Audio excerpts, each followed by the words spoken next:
بسم اللہ الرحمن الرحیم۔ السلام علیکم ناظرین۔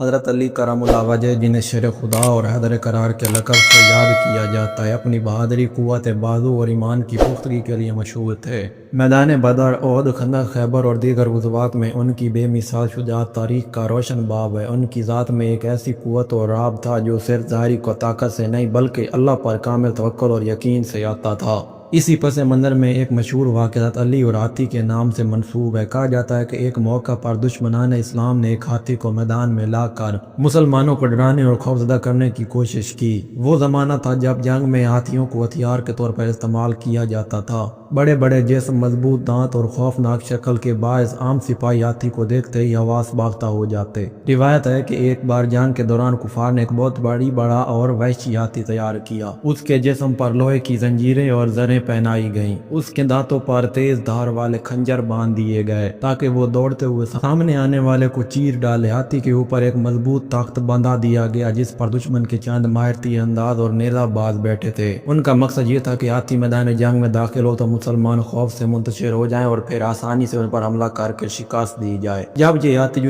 دشمن کی صف سے نکلا تو مسلمانوں کی صفوں میں ایک شور برپا ہو گیا۔ کئی سپاہی پیچھے ہٹنے لگے، کچھ نے تو خوف کے مارے نظریں پھیر لیں۔ وہ منظر ہی ایسا ہولناک تھا، صحابہ کرام میں سے کئی نے عرض کیا، امیر المومنین، یہ ہاتھی ہمارے لیے بڑی مصیبت ہے، اس کا مقابلہ ممکن نہیں۔ لیکن حضرت علی کرم اللہ وجہ ہمیشہ کی طرح مطمئن اور پرعزم تھے۔ ان کی نگاہ میں طاقت کا اصل سرچشمہ اللہ تعالیٰ تھا۔ انہوں نے فرمایا، اللہ کی قسم، یہ ہاتھی بھی اللہ ہی کی مخلوق ہے، اگر ہم اس پر بھروسہ کریں تو یہ ہمارے لیے کچھ بھی نہیں۔ حضرت علی نے اپنی زرہ درست کی اور تلوار ذوالفقار ہاتھ میں لی اور آگے بڑھے۔ وہ نعرہ تکبیر بلند کرتے ہوئے ہاتھی کی طرف لپکے۔ کفار نے سمجھا کہ اب علی بھی ہاتھی کے سامنے نہ ٹک سکیں گے، مگر معاملہ برعکس ہوا۔ ہاتھی جب حضرت علی کے قریب آیا تو حضرت علی نے ایک بار بھرپور للکار کے ساتھ اللہ کا نام لیا اور سیدھا اس کی طرف بڑھے۔ ہاتھی نے اپنی سونڈ بلند کی تاکہ حضرت علی کو لپیٹ کر زمین پر پٹک دے، مگر آپ نے پھرتی سے اس کی سونڈ کو تلوار سے کاٹ دیا۔ ہاتھی ڈر سے چیخنے لگا اور بے قابو ہو کر ادھر ادھر دوڑنے لگا۔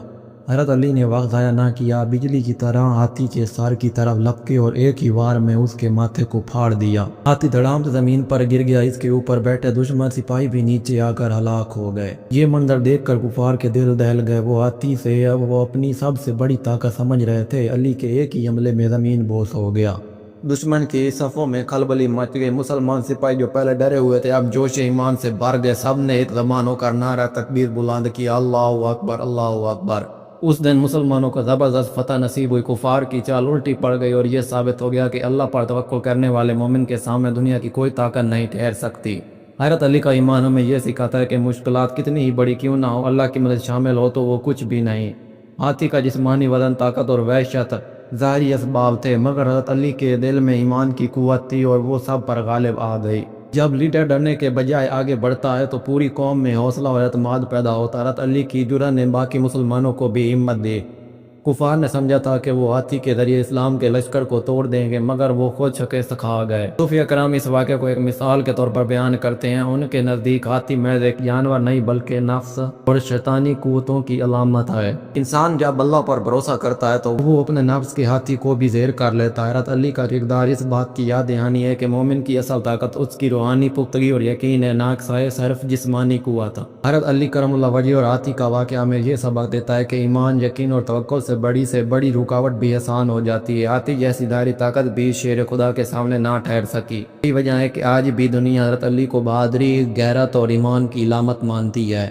اللہ اکبر۔ اگر آج کی ویڈیو پسند آئی ہو تو ویڈیو کو لائک کریں، چینل کو سبسکرائب کرنے۔ ملتے ہیں نیکسٹ ویڈیو میں، تب تک کے لیے اللہ حافظ۔